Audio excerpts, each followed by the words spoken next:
Désignation des membres du Conseil national de transition, le M5RFP se réserve le droit d'attaquer le décret devant les juridictions. Dans un communiqué rendu public, le 4 décembre 2020, le mouvement du 5 juin Rassemblement des forces patriotiques, M5RFP, affirme qu'il se réserve le droit d'attaquer devant les juridictions compétentes le décret de désignation des membres du Conseil national de la transition, CNT, dont l'illégalité est évidente tant dans la forme que dans le fond. Le M5RFP précise qu'il n'a fourni aucun dossier de candidature, n'a par conséquent aucun représentant au Conseil national de transition et dénie à quiconque de se réclamer de lui. Cependant, le M5RFP évoque qu'il demeure engagé pour la réussite de la transition, afin de préserver la vision et les impératifs de changement de système. Le mouvement du 5 juin, Rassemblement des forces patriotiques, M5RFP, dit avoir appris sur les réseaux sociaux puis suivi sur les antennes de la chaîne officielle, l'ORTM, la lecture d'un décret daté du 3 décembre 2020 portant désignation des membres du Conseil national de transition,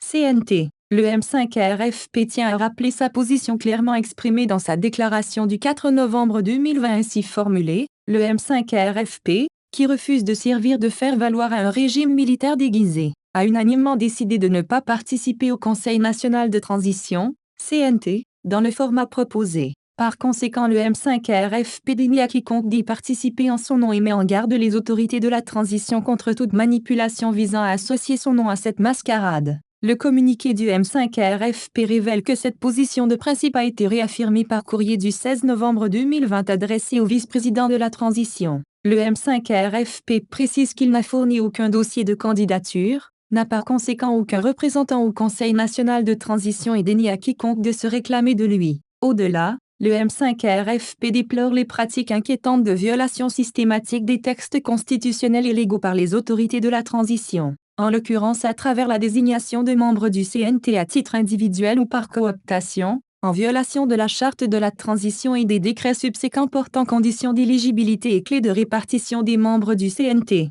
Pourtant, ces textes attribuent les sièges de l'institution à des entités nommément désignées. Le M5RFP se réserve donc le droit d'attaquer devant les juridictions compétentes le décret de désignation des membres du CNT dont l'illégalité est évidente tant dans la forme que dans le fond. Par ailleurs, le M5RFP, dont le credo est la refondation du Mali et le bannissement des mauvaises pratiques, fustige la désignation d'individus ayant, pourtant dans un passé récent, ouvertement et farouchement combattu le processus de changement en cours, et reste résolument déterminé à empêcher toute velléité de restauration de l'ancien régime, souligne le communiqué du M5RFP sous la plume de Dr Choguel Kokala Maïga, président du comité stratégique du M5RFP. Conscient de ses responsabilités devant le peuple malien, le M5RFP évoque qu'il demeure engagé pour la réussite de la transition, afin de préserver la vision et les impératifs de changement de système qui est l'objectif principal du mouvement national patriotique enclenché le 5 juin 2020.